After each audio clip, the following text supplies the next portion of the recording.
नमस्कार दोस्तों, रेडियो हिंदुस्तान से मैं वर्षा अग्रवाल आज आप सभी को सुनाने जा रही हूँ। ये बहुत ही बेहतर कहानी है जो कि मुझे भी बहुत ज़्यादा ही अच्छी लगी। हम अक्सर कई बार क्या होता है, अपने ओहदे से ऊंचा बढ़ चढ़ कर बोलते हैं। अपनी शान दिखाने में हम कहीं भी बाज नहीं आते। और झूठ झूठ बोलना तो आजकल आदत हो गई है हम सभी की। सुनिएगा ये कहानी जो कि बहुत ही बढ़िया है। मैं बस में चढ़ गया। मैंने नजर दौड़ाई कि कोई सीट खाली मिल जाए, पर अकेली सीट कोई नहीं थी। एक डबल वाली सीट पर एक समझदार सा दिखने वाला आदमी बैठा था। मैं उसके पास गया। सरकारी नौकरी लगने के बाद मैं दूसरी बार घर जा रहा था। मुझ पर नौकरी लगने का एक अलग ही घमंड सवार था। मैंने पास बैठे व्यक्ति से कहा, श्रीमान जी, अगर बुरा ना माने तो खिड़की वाली साइड में क्या मैं बैठ जाऊं? वो व्यक्ति जो पहले से ही खिड़की वाली साइड में बैठा था, उसने मुझे देखा और कहा, श्योर। हम दोनों ने सीटें बदल ली।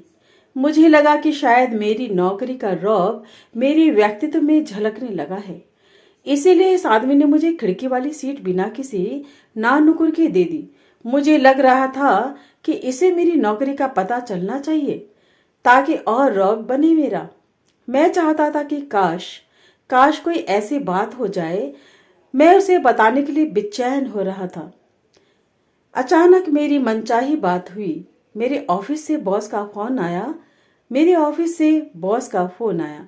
उन्होंने मुझसे 2-3 बात पूछी और मैंने उन्हें जवाब दिया। मेरी बातें वो सहयात्री सुन रहा था। अक्सर ऐसा होता है दोस्तों कि हम लोग सामने वाले में रौब जमाने के लिए भी फोन में बढ़ चढ़कर बातें करते हैं। ऐसा ही ये जनाब कर रहे थे। ये तो मैं समझ गया था कि मैंने बात पूरी करके फोन काट दिया। अब मैं थोड़ा सीट पर और पसर गया। आप क्या काम करते हैं? उस यात्री ने पूछा। मुझे लगा कि मेरा रुआब उस पर चल गया है। मैंने बड़े ही गुरूर से उसे अपने विभाग का नाम बताते हुए बताया कि फला सरकारी विभाग में नौकरी करता हूं मैं। किस पद पर है? उसने फिर पूछा। मैंने अपना पद बताया। तनख्वाह तो अच्छी मिलती होगी? उसने एक और सवाल किया। मैंने उसे अपनी सैलरी के जस्ट डबल करके बताया। जी 1000 है मेरी सैलरी। जी 1000 है मेरी सैलरी। मैं झूठ बोला, पर उसे लगा होगा इतनी ही होगी। बहुत बढ़िया। क्या नाम है आपका? उसने एक सवाल और किया। प्रकाश नाम है मेरा, मैंने बताया। सुना है आपके विभाग में माल खराब हो जाता है, उसने कहा।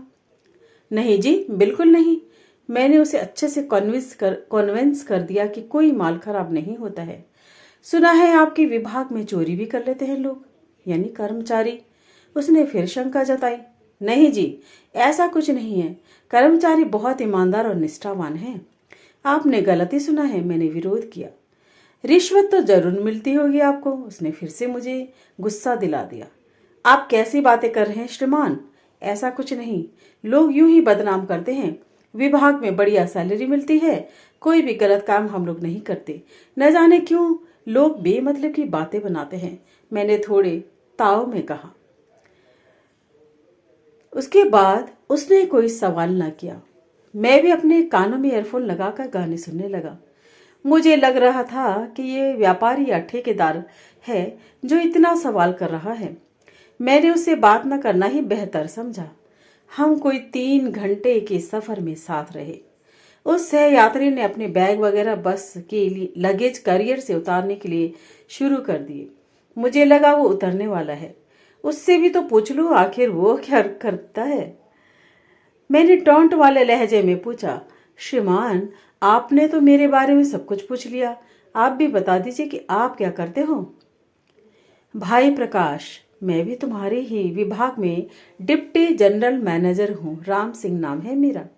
वैसे अच्छा लगा तुमने विभाग की छवि बेहतर बनाने के लिए अच्छे तर्क दिए। ये कहकर वो आदमी बस से उतर गया। उसका नाम मैंने कहीं तो देखा था। दिमाग पर जोर लगाया तो याद आया मेरे नियुक्ति पत्र पर तो इसी नाम के सिग्नेचर थे। मेरे तो होश उड़ गए। मैं अपने डिप्टी जनरल मैनेजर के सामने कितनी डींगे हाँक रहा था और सैलरी भी झूठ बताई। डिप्टी सर मुझ पर मन ही मन कितना हंसे होंगे। मैं शर्मिंदा था कि झूठी बड़ाई के चक्कर में मैंने इज्जत का पलीदा करवा लिया। अगर मैं उनसे पूछता नहीं तो वो बताते भी नहीं कि वो इतने बड़े ऑफिसर हैं।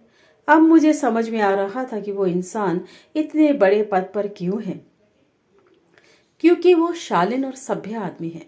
यदि मुझे उनकी तरह किसी ऊंचे ओहदे पर पहुंचना है तो उनके नक्शे कदम पर चलते हुए सभ्य व शालीन बनना होगा, झूठी शान बघारने की आदत छोड़नी होगी। तो कैसी लगी दोस्तों कहानी? ये सच है कि जो लोग ऊंचे होते हैं, महान होते हैं, वो हमेशा झुककर चलते हैं, और हम जैसे लोग जो छोटे होते हैं और 4 कदम आगे बढ़ने की कोशिश में